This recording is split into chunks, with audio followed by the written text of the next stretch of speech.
Assalamualaikum warahmatullahi wabarakatuh.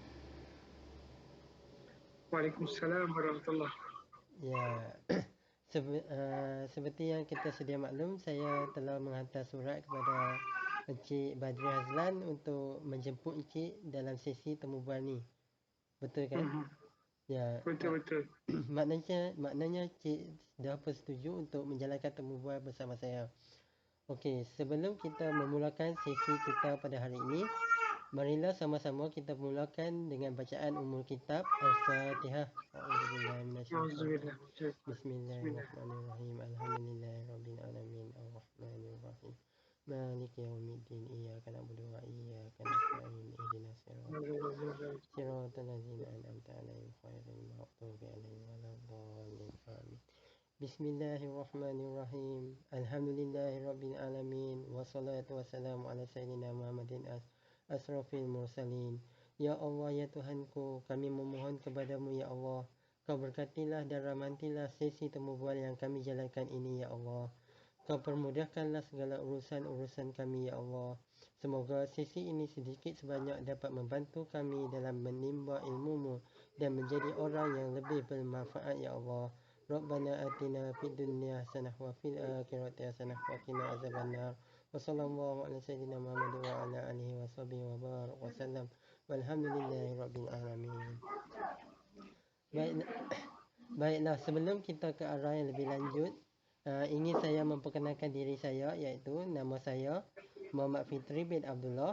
Saya merupakan seorang pelajar ijazah sarjana muda kaunseling dengan kepujian Universiti Utara Malaysia. Terlebih dahulu, saya ingin mengucapkan jutaan terima kasih kepada Encik Badri kerana sudi meluangkan masa bersama saya dalam sesi temu bual yang saya jalankan ini. Untuk pengetahuan Encik, temu bual ini dijalankan adalah untuk memenuhi salah satu syarat dalam menyempurnakan tugasan individu yang berkaitan dengan kod etika kaunseling. Oleh itu, saya berharap agar pihak Encik dapat berkongsi pengalaman dan ilmu pengetahuan bersama dengan saya. InsyaAllah. Ya, okey, baiklah. Tanpa membuang masa lagi, boleh kita teruskan ke soalan-soalan temu bual? Boleh, tak ada masalah. Ya, okey. Boleh tak Cik perkenalkan diri Cik dan sedikit latar belakang pendidikan Cik? Ya, Bismillahirrahmanirrahim. Assalamualaikum warahmatullahi wabarakatuh. Allahumma salli ala sayyidina Muhammad. Allahumma anta rabbi la ilaha illa anta khalaqtani wa la ahdika sata. A'udzubika min syarri ma sana'tu abu laka bi ni'matika alayya wa abu bi zambi faghfir li fa innahu la yaghfiru dzunuba illa anta. Allahumma salli ala sayyidina Muhammad. Yang pertama sekali saya nak minta maaf. Ya. Seperti biasalah kalau kita especially untuk malam ni saya menjaga di rumah kan. Di rumah tu dengan ada anak-anak tu minta maaf. Okey. Nama saya nama penuh Badi Hazlan bin Badi Hisham. Kaunselor register berdaftar aku amalan. Dan Allahumma salli ala sayyidina Muhammad. Saya sedikitlah latar belakang pendidikan saya. Start selepas ni saya ambil SCP budak sastra. Kena saya sambung belajar ijazah sarjana muda. Allahumma salli ala sayyidina Muhammad. Di ijazah muda dengan kaunseling dalam kurungan pendidikan di Universiti Putra Malaysia.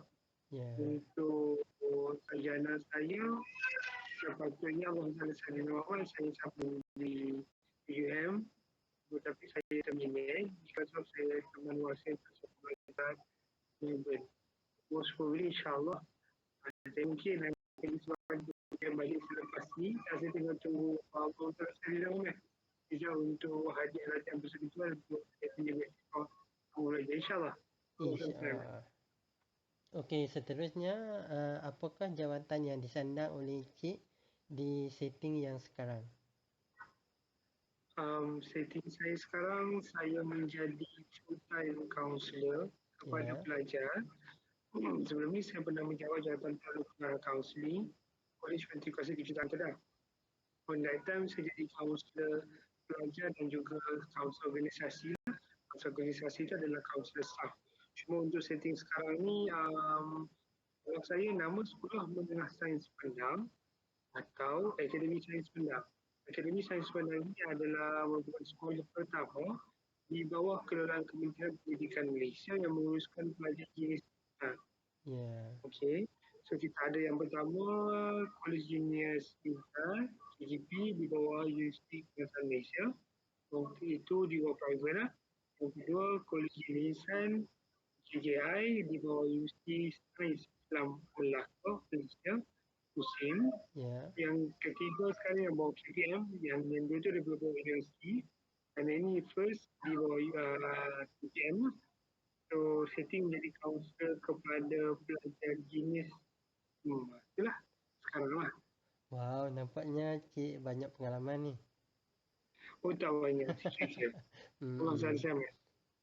Okey, seterusnya, apakah peranan Encik apabila Encik berada di setting yang sekarang? Dari segi apa yang dilakukan sepanjang Encik berada di setting tersebut? Okey, untuk setting terbaru Allahumma salli ala sayyidina Muhammad. Seperti kita sedia maklumlah kalau pelajar jenis dia ada banyak problem, especially anxiety, depression dan ada lagi beberapa perkara lain. Makluman sebagai sedia maklum untuk setting tugasan saya sekarang dan saya berumur 11, 12, 13 tahun dan sangat muda lah. Ya. Setting umur dah jenam. Kita dah belajar Allahumma salli ala sayyidina Muhammad syllabus yang which is higher than meticulous. So in other words, memang dia orang genius at the same time dia orang agak perfectionist. So bila dia orang agak perfectionist tu problem dia daripada lain lah. Kan sebab dia orang tak dapat kopi, dia orang rasa macam tak sempurna. Itu Ya. yang dia akan ada anxiety dan depression semua benda tu lah. Untuk makluman, di Ya. bawah untuk yang projek KPM di bawah pilihan UC Kebangsaan Malaysia sekarang, kaunselor perlu mengajar. Oh, Kalau di setting sekolah biasa ataupun di Kementerian Pendidikan Tinggi ataupun di bahagian matrikulasi ataupun Institut Pendidikan Guru, kaunselor tak perlu mengajar. Untuk setting seniors, memang kaunselor kena mengajar. Subjek dia based on psychology. Saya mengajar lah. Cuma masih lagi dalam setting untuk menyesuaikan diri. Kalau nak mengajar itu bukan satu benda mudah. Pasal saya dah bertugas almost 11-12 tahun. Tapi saya menjadi time counselor lah. Kita full time counselor tu berbeza dengan mengajar. Sebab mengajar kita kena guna taxonomy dulu. Dan kita kena guna pedagogi. Salah. And then untuk makluman di kaedah kita buat pengajaran Allahumma salli di Akademi Sains Menang lepas bertugas sekarang ini kita menggunakan DI untuk shuttle learning. Sebenarnya kalau saya detailkan balik sebab sebenarnya program jenis pintar Malaysia pun sebenarnya dipelopori oleh lecture counselling sebenarnya. Kalau kita tengok lebih detail sebenarnya pengajaran itu lebih sebenarnya kita tengok sebagai counselling kelompok atau bimbingan kelompok. Jadi lebih detail. Okay lah. Itu untuk yang setting sekarang. Soalan saya sekarang lah. Counselor memang kena sangat beware lah dengan keadaan pembesaran dan pembentukan emosi. Sebab emosi pelajar dia sangat-sangat mudah terganggu kalau selesai sebab kita sedia maklum lebih perubahan macam ni je. Keretanya kereta kancing, tapi enjinnya enjin turbo. Macam kalau Allah misalnya sedang ramai, macam budak ni baru sahaja otaknya dah ke depan. So, dia tak nampak kesinambungan lah. Dan juga faham IQ dia. Tapi kita cuba manage lah yang terbaik. Okey. Baiklah, seterusnya pengalaman kerja Encik dalam bidang kaunseling sama ada dari segi tempoh masa berapa tahun Encik bekerja sebagai seorang kaunselor? Macam saya maklum tadi Allah selalu saya Muhammad, saya kerja selama 12 tahun lah. Cuma saya orang yang tak suka satu tempat terlalu lama. 4 tahun yang pertama saya bertugas di sekolah Kuala Penang, Banding Kedah.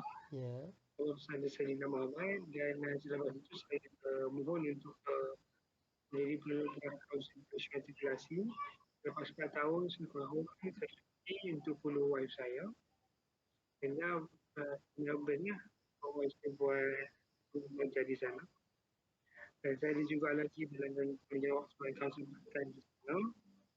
Sampai sekarang saya pasti sudah balik ke Malaysia di kaunselor di beberapa sekolah. Hanya ditukar-tukar ke banyak tempat untuk menyelesaikan beberapa tugasan. Cuma sebulan yang pertama bila balik ke Malaysia saya dijalur jamu. Lepas itu saya diletakkan 8 bulan di Kuala Lumpur untuk selesaikan beberapa belajar.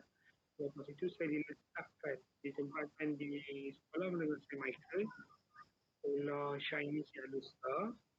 Tugas 8 bulan. Alhamdulillah. Sekarang saya ditempatkan di Akademi Sains Padang. Sains Padang ni sebenarnya dia tak ada, dia ada post counselor tapi orang tak ada lagi counselor. Sebelum ni saya bertugas di bawah pengurusan sekolah harian. So untuk ini Sains Padang ni berada di bawah pengurusan bahagian pengurusan sekolah pasar Mapenan. Dia dua yang berbeza lah. Saya diminjamkan sebentar di bawah SVP untuk selesaikan tugasan di Akademi Sains Padang. So sesuatu lagi lepas ni saya kembali. So plus minus dalam 12 tahun lah saya dah menjadi kaunselor. Itulah soalan kan. Betul-betul. Seterusnya, apakah pengalaman manis dan pahit yang Encik pernah lalui sepanjang menjalankan perkhidmatan kaunseling ni? Allahumma salli ala sayyidina Muhammad, banyak sebenarnya, tapi pengalaman yang saya sangat tak boleh lupa sampai sekarang adalah 4 tahun pertama saya berkongsi di sekolah menengah Kuala Lumpur. So, ini is assignments, right? So, which is confidential lah kita kongsi kat dalam ni. Sebab kena antara negeri yang buat baik lah perform dalam akademik sebenarnya. So dalam Malaysia. So daerah Baring adalah antara among the worst district lah. Worst yang paling antara teruk lah. Dan sekolah saya antara tempat kedua yang ketiga. Yang paling teruk dalam daerah. So bila-bila kita menjadi kaunselor, pasal kita ditempatkan di sekolah yang teruk, sangat seronok. Sebab kita we are not focusing on developing of academic, tapi developing of personality, pribadi seorang pelajar lah. Saya kat sana saya nampak macam bagi orang dia macam terkejut. Saya kat sana, Allah SWT, saya ada pengalaman having each of setiap tahun kita akan ada 3 orang cucu, 3 orang cucu yang kita handle dengan mudah. Contoh saya di Kedah, Baling, and then kita ada student kena tangkap. Lepas tu lokam dekat Penang, kita nak handle macam mana. Benda tu sangat-sangat seronok. And then kita ada banyaklah pengalaman budak drug abuse, dan yang budak minum ada dekat dalam perhimpunan. Dia sangat-sangat pesat. Being counselors, kita kena face banyak benda-benda yang macam tu lah. Itu yang paling seronok lah. And then kita melihat pelajar daripada pokok, and now even though dia tak jadi doktor, dia tak jadi engineer, dia jadi manusia yang bernamanya manusia. Sangat best lah. Sangat best lah kalau tadi sama misalnya sekalian kan. Saya pernah berada di legislasi, pernah berada di kursus ni yang orang kata ada tempat pendidikan yang macam itu kuasa tinggi lah. Kemudian ada perbezaan once you have been a counselor, bila kita di sekolah yang macam teruk, sebenarnya pelajar lebih menghargai daripada Allah SWT. Yang macam pada pandang ni, dia punya unit yang diri itu totally different lah. Dia hanya anggap kita sebagai bukanlah hormat kita sebagai siapa kita yang sebenarnya. Hanya kenikmatan saya bekerja paling seronok adalah sekolah menengah Kuala Pegang 4 tahun yang pertama. Dan sampai saya balik Malaysia, di samping sekolah menengah Kuala Pegang, saya sangat suka St. Michael. Even tu sekolah Cina, saya berada 8 bulan sebab dia seronok sebab kita bertugas di lapang sasar yang sangat memerlukan kaunselor daripada perspektif yang berbeza ini. Mereka memula-mula teruk lah. Dia macam kalau pegang juga, macam sekolah saya 4 tahun yang pertama, dia guna teruk budak gaduh. Macam mana kita nak deal, macam mana kita nak attack orang. Dan kalau kita belajar counselling kan, kita akan belajar silang budaya. In other words, teaching different language, macam mana kita nak faham dia, dan mengambil masa beberapa ketika untuk faham kaedah budaya. Kadang-kadang kita kalau di sekolah biasa, dalam sekolah biasa kita kan pelajar melayu dia use cikgu rasa cikgu hebat ke. Kalau biasa kita benda tu adalah satu benda yang serius. Kalau dengan budak Chinese, there was diorang punya bahasa. Diorang tidak boleh kasar. Maksudnya kita nak sangat-sangat contoh. Itulah, tapi kalau tanya saya keterangan Allah SWT, selamat kalau yang itu being a counselor deal with students that are defining those each part of in counselling macam seronok lah. Bukan tak tahu lah, maybe passion saya kot, memang saya punya lah. Saya pernah je dengan budak yang kena pukul, budak kena dah macam lagi ada isu nak bunuh, tapi macam dan sebab kita suka pun gitu. Allah sedang. Okey, seterusnya apakah yang menarik minat Encik untuk menceburi bidang kaunseling dalam setting yang sekarang ni? Allah saya tak tahulah. Mungkin kalau nak tanya saya sendiri, orang yang betul-betul influence saya adalah ustaz saya sekolah rendah. Dia bagus dengan saya, tapi waktu dia ustaz. So dia accident, dia sambung belajar, dia ijazah saya dah muda.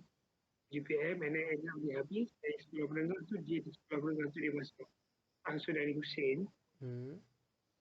Dia orang yang sangat-sangat influence saya lah. Memang dia sangat macam, untuk saya lah sebab saya DRS kan.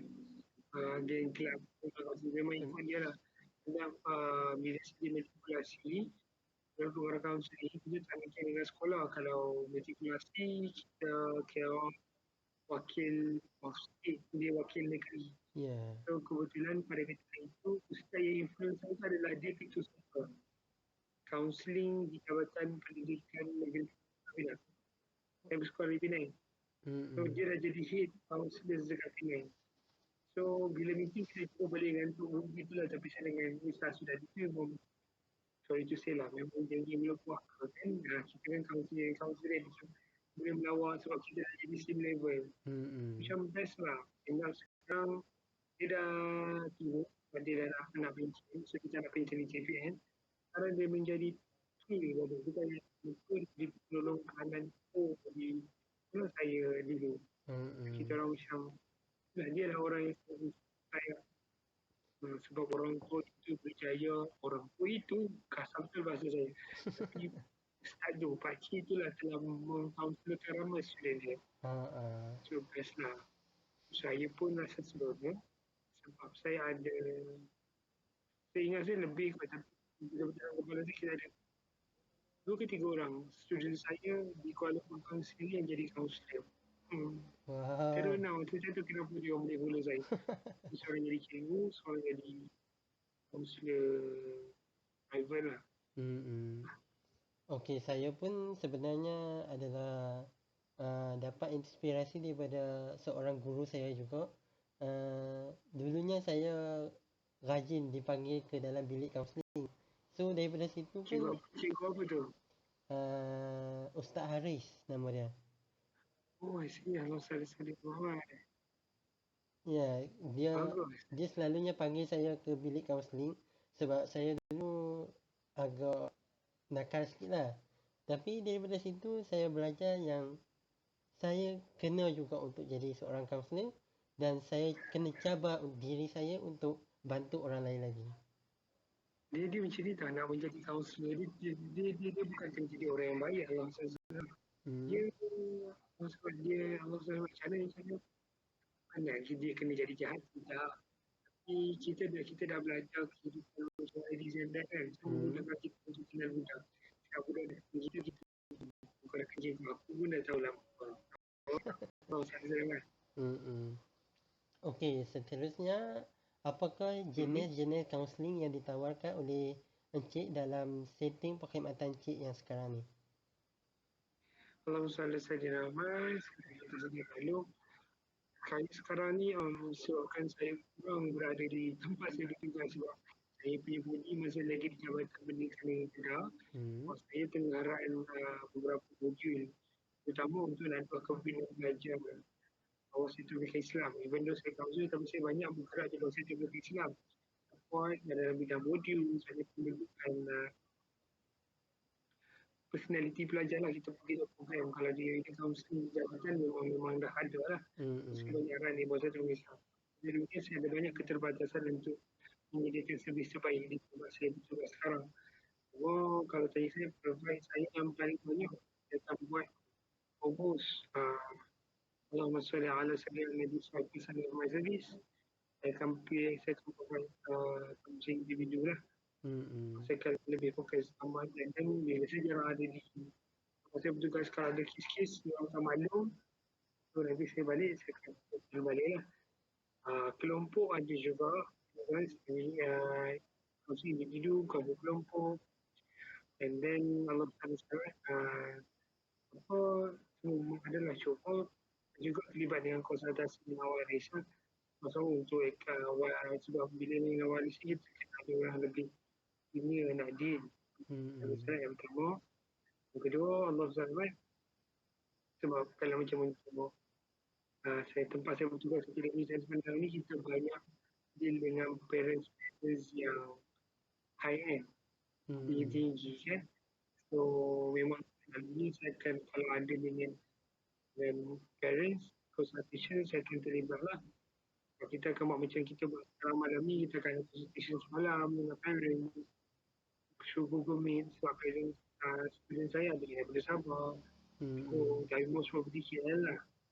Itu yang kita kena, itu antara servis yang saya tawarkan. Allah saya lewat. Okey, daripada segi inventory macam ujian psikologi untuk murid-murid di sekolah, ada tak Encik buat dekat setting Encik sekarang ni? Ada, kita ada, kalau sedia amat dan ingat saya kalau ni kita ada di Kementerian Pendidikan Malaysia, kita ada beberapa ujian psikologi lah, aktiviti personality. Kalau kita nak guna yang sipil punya, kita kena ada license lah. Okay.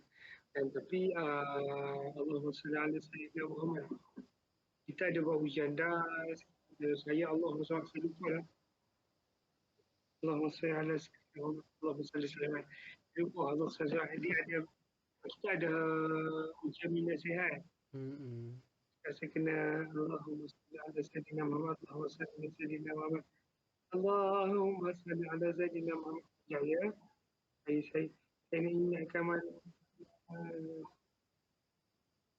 kita ada Allahumma sayyidina Muhammad, IKP, IKK, yang itu ada. Saya nak tengok. Subhanallah, sekejap ya. Sekejap saya minta maaf. Ini memang lemah nana ada banyak lah.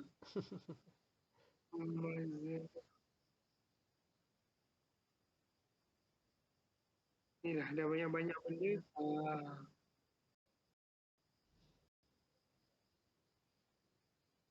Yes. Saya minta maaf. Okay, untuk kita di bawah KPM yang pertama, yang IKP itu kita akan buat untuk form 1, form 3 untuk identify balik dia punya personality.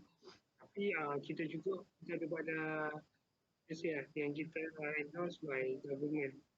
So kita nak indah instrument pun dapat license dan permission daripada yang buat lah. Kalau kita ada PHQ 2, PHQ 9 dan GAP 7. Ini mewakili DAS jugalah. Kita nak share kemurungan, kami bangkit pelajar. Daripada itu, kita boleh ambil untuk kita buat interventions lah. Itu antara yang memang salah satu.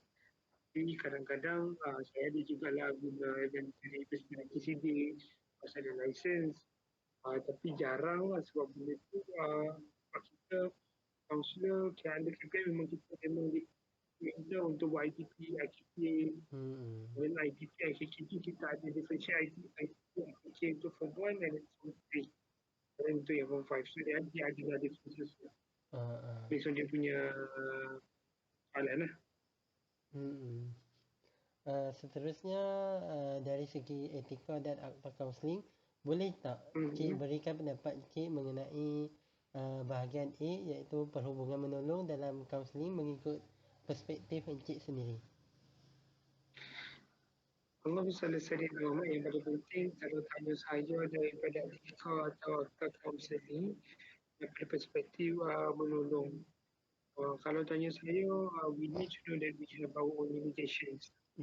Sadarlah kalau saya jawab daripada perspektif saya tak tahulah, tapi kalau pemahaman saya, kita ada limitasi. Especially untuk kaunselor baru, dia tak boleh nak differentiate tugas as a kaunselor dengan kehidupan.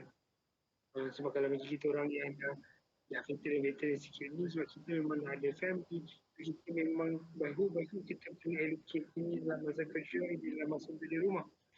Bila tanya nak menolong, kita boleh menolong, tapi kita kena ada keterbatasan. And we can't put ourselves in the problem. Kalau kita meletak diri kita berada di dalam problem, kita akan berada dalam masalah. Kita dalam masalah lah. Ketika dia, klien tetap klien, sebagai kaunselor. Kita kena faham Allah SWT bukan kita yang buat pilihan. Any decisions should come from client, which is a counselor. Because of client yang akan take responsibility with their own decisions. Kalau kita yang buat keputusan dan mereka, bila kita jadi sesi kaunseling, dia beri nasihat. Dia banyak benda kan. Allah SWT pengalaman saya menjadi kaunselor, kita dah cuba memperjelaskan kepada klien kita untuk okay, this is the consequences if you choose this way, okay, this is effect, satu, dua, tiga, kita say this now. Kita list down dia consequences. Bukan kita list down, memperlihatkan, menunjukkan kepada klien bahawa itu consequences. Dia nampak, kita juga feeling itu maksudnya dia membuat keputusan berdasarkan dia punya capability. Dan kita acknowledge dia balik tentang konsekuensi. Bila dia nampak konsekuensi dan dia masih lagi nak juga, so kita kena bagi nampak lah. Kita kena faham lah kalau benda tu membahayakan dia, kita kena extra actions lain lah. Saya rasa saya menjawab kan? Ya, betul, boleh menjawab.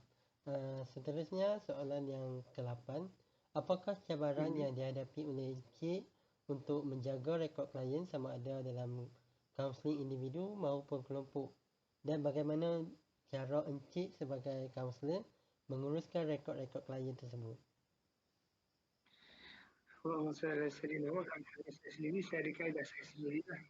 Sebelum ni kalau kita di Komersial Integrasi, kita ada report yang kita akan hantar terus ke kementerian. Dan saya report yang saya hantar ke kementerian pun tidak pernah se-perfect mana lah, sebab saya akan ada satu lagi report saya itu saya simpan. Saya. Dan begitu juga kalau kaunselor di sekolah sekarang, kita ada e-record. E-record itu adalah kita kena isi dalam online. Dan report tu akan terus sampai ke kementerian. Cuma kalau tanya saya sendiri, saya akan tulis report yang simple sahaja di dalam itu. Kalau kita tak pastikan kalau we want dia online tu dia akan ada. Boleh orang lain saja, siapa saja boleh akses. So kita sangat kena menjaga lah. Saya akan tulis report saya sendiri. Saya akan simpan untuk rujukan saya lah. Cuma menjadi kaunselor ini adalah ujian yang paling besar dan tak semua orang faham kita dan orang akan nak smoking point. Dan saya bertugas di tempat saya yang baru ini, di public center lah. Bila kadang-kadang ada orang nak record, parents nak record, saya tak boleh ikut. Tapi sebab saya kena ikut consent ataupun kebenaran daripada klien. Jadi klien tak nak dia, tak boleh kongsi apa benda pun. Bila saya kena marah, itu dah masalah. Orang nak saman, ikut tu dia lah. Dia nak buat kan. Sebab saya faham tanggungjawab saya. tak boleh share lah benda-benda tu. Dan Ya. menjadi orang tua kita akan dikasar. Sebab mungkin untuk dia orang tahu lah apa benda yang berlaku sebenarnya. Cuma kalau dalam beberapa perkara yang perlu kita maklumkan kepada pihak atasan, itu boleh maklumkan. Cuma kita kena maklumkan yang bersama-sama yang sepatutnya lah, bukan secara keseluruhan. Kalau kita maklum juga pihak atasan ke Barisan Bertablik, dia juga ada conflict interest. Dan kadang-kadang mereka juga berlaba-laba lumba-lumba bersaing untuk dia orang yang pertama menyampaikan kepadanya. Kita bagi as roughly as we can lah. Kalau ada isu yang berat, saya akan share, terutama kalau saya sebelum ni dengan Imbalan dan juga pengarah. Setting saya sekarang kita dengan PCM dan juga penutup lah. Cuma saya menghadapi COVID kan. Saya menghadapi kalau saya punya perintah. Saya orang tu saya sikit. Sebab tu kalau saya nak bercakap, saya akan cakap saya tapi saya akan share berlapis. Dan saya akan maklum balik kepada pengetua sebab pengetua antara yang saya percaya. Kalau kita nak bincang dengan pengetua daripada yang lain. Mungkin kadang-kadang kalau saya tak libatkan orang berkenal, saya akan terus straight dengan pengetua lah. Apapun decision, pengetua akan tahu lah. Dia tak tahu secara keseluruhan, tapi dia kena tahu dia punya, but if anything happen, pengetua yang akan respon. Itu yang saya, tapi dia tidak boleh tahu the whole scenario of the case lah. Dia akan hanya tahu macam summary lah, detail lah. Orang ni kena maklum. Kadang-kadang bila isu apa-apa, mereka akan masuk dalam mesyuarat besar-besar. Saya mesyuarat pengetua, macam saya. Dari bila tempat bertugas sekarang, kita ada connection dengan UGM, IPG, IAB. So, saya memang meeting besar. Bila isu belajar, contoh kalau kita ada meeting untuk isu belajar je. Tapi dia argue, kaunseling habis jalankan belum? Budak ni banyak sangat budak okey. Tapi ini dia dulu, dia shoot off track. Kenapa dia sana? Saya akan bagi respon. Saya sudah ambil tindakan. Saya minta maaf, saya tak boleh share dengan mesyuarat. Itu dari government commission. Kalau apa-apa, saya akan balik kepada dalam mesyuarat lain. Itu pun kita tengok balik. Saya akan maklum di situ. Walaupun saya digasar. Benda tu ada benda yang penting. Jadi kita kena ambil lah. Okey, selepas itu, apakah yang Encik lakukan apabila mendapati klien Encik mempunyai pemikiran suicidal thought, iaitu pemikiran bunuh diri, dan bagaimanakah Encik menjaga etika kerasaan klien apabila memerlukan penglibatan badan profesional lain? Kalau saya disebut dalam suicidal thought ni, kalau tempat saya memang biasa. Tempat saya sebab budak gila sih, dia suicidal thought tu sangat mudah. Cuma saya bersyukur sebab untuk setting tugasan saya sekarang, kebanyakan student memang parents sama dengan keadaan anak dia. So usually memang dia orang dah ada connections dengan psychiatrist lah. So saya cuba maklum balik kepada parents untuk kita ambil further actions lah untuk yang sekarang lah. Sebab yang ini yang pengalaman saya, sebab kita perlukan parents. Kalau macam contoh, ada budak anxiety patients lah perempuan tu, orang pelajar perempuan. So bila mengambil masalah, kita kena explain pada parents dia. Kadang-kadang bila nak explain pada parents dia, kita kena explain kepada tabir dulu. Kita tabir faham, baru kita tanya kepada parents. Kalau kita explain kepada parents, dia kena step by step lah. Sebab kadang-kadang mental illness ni orang dapat macam teruk. Lagi kami satu benda yang biasa, komen sekarang, dia kena jumpa orang yang makan tu sebenarnya. Cuma itulah, kalau as a counselor, kita tak boleh kalau kita level belajar berumur, kita kena inform pada parents, and then the parents akan ambil action. Alhamdulillah, student di tempat saya bertugas sekarang, saya sangat memahami, dan memang dia orang pun bila dia tahu sebab saya masih lagi berpegang dengan DSM. DSM kan masa guna lagi kita bukan dari advisor sebelum satu kita akan cari balik. Sebab kita nak hukum satu benda pun, kita tak boleh lah terus hukum, tak boleh kan. So kita kena tengok dulu dia punya simptom dia, dia Ini nantinya baru kita lah. Kita discuss juga, kita cari juga lah. Refer juga lah pada yang account macam balik kan. Kalau student saya seorang kalau student visa tu kita akan bawa ke mana-mana. Tapi tidak. Itu banyak benda-benda bila kita confirm sikit baru kita prescribe. Tapi kita kena maklum pada apa yang kita ada. Okey, seterusnya apabila cik mendapati bahawa klien-klien cik mempunyai simptom-simptom penyakit mental, bagaimanakah cik memindahkan mereka kepada profesional yang sesuai? Macam saya maklumkan dahulu apa yang saya rasa pertama sekali tempat saya sepatutnya tidak ada semua psikologi tapi tidak ada lagi. Kalau ikut SOP yang biasa, petugas saya yang sekarang bila kita maklum akan buat perbincangan dengan psikologi. Kita terus refer pada psikologi lah. Dalam keadaan sekarang ni Allah SWT Muhammad, saya akan maklum kita ada sekolah parents lah. Usually parents dah maklum. Parents akan ambil action untuk bawa ke psikologi lah. Okey, ada dua lagi soalan terakhir, iaitu apakah syarat atau pertimbangan yang dilakukan oleh encik sebagai seorang kaunselor untuk mengenal pasti klien bagi melakukan kaunseling kelompok? Allah SWT sebenarnya kita dapat. Cuma untuk isu kelompok ni kita tengok juga pada kita tengok kepada klien kita. Kadang-kadang sebenarnya ada beberapa isu yang sebenarnya kita tak boleh sentuh satu. Kita tak boleh sentuh perkara itu. Mungkin sensitivity kita akan bawa kepada individu lah. Jadi sebenarnya saya tidak meletakkan apa-apa. Jadi kita kena tengok klien. Kadang klien selesa ikut kaedah mana. Kadang dia tak berani dengan kita. Klien saya sekarang pelajar muslim Azhar 13 tahun. Usually diorang kena tengah secara kelompok besar. So bila diorang ada dalam kelompok besar, bila tengok isu dia itu, dia tak boleh dibincangkan secara kelompok besar. Dia agak isu safety, so kita akan tarik lah. Saya lebih suka daripada kelompok besar, kita tak letakkan apa syarat. Sebab kerana pelajar ni dia akan bercerita bila dia rasa selesa. Kita nak report tu boleh, tapi mengambil masa. Kita berada sama dengan dia. Bila dia dengan kawan dia lebih mudah untuk cerita. Dan daripada situ saya akan tengok balik keadaan lah. Kadang ada boleh share in the group, ada jadi kelompok lah.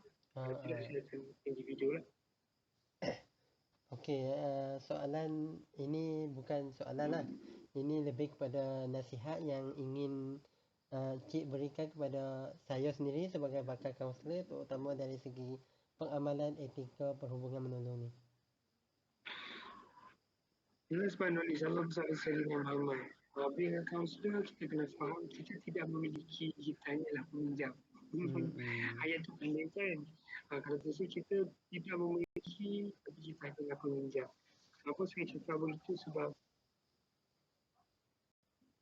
student itu kita tak memiliki pun. Bila kita rasa kita memiliki, kita akan cuba untuk merasionalkan dia ikut sebab kita tidak. Ia hanya pinjaman semata-mata dari kalau kita punya limitasi. Itu yang kita kena faham. Bila kita punya limitasi, kita boleh bertindak untuk kita. Macam nanti kita yang akan ada dalam masalah itu. Ya, insyaAllah. Ya, terus saya menjadi kawan bukan menyelesaikan masalah. Buka pintu-pintu saya yang buat keputusan. Okey? Saya rasa itu kefahaman. Kalau saya dengan ya, insyaAllah. Baiklah, dengan berakhirnya sesi soal jawab itu tadi, maka berakhirlah sesi temu bual kita pada hari ini. Sekali lagi, saya ingin mengucapkan jutaan terima kasih kepada Encik Badri Hazlan bin Hisham sebagai seorang kaunselor kerana sudi meluangkan masa dalam sesi temu bual ini. Segala perkongsian daripada Encik sangatlah bermakna kepada diri saya.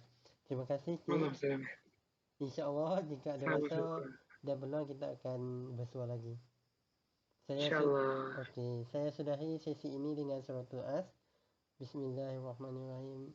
Wal 'asri innal insana lafi khusr illa allazina amanu wa 'amilus solihati. Okey, terima kasih Cik. Sama-sama. Assalamualaikum. Waalaikumsalam warahmatullahi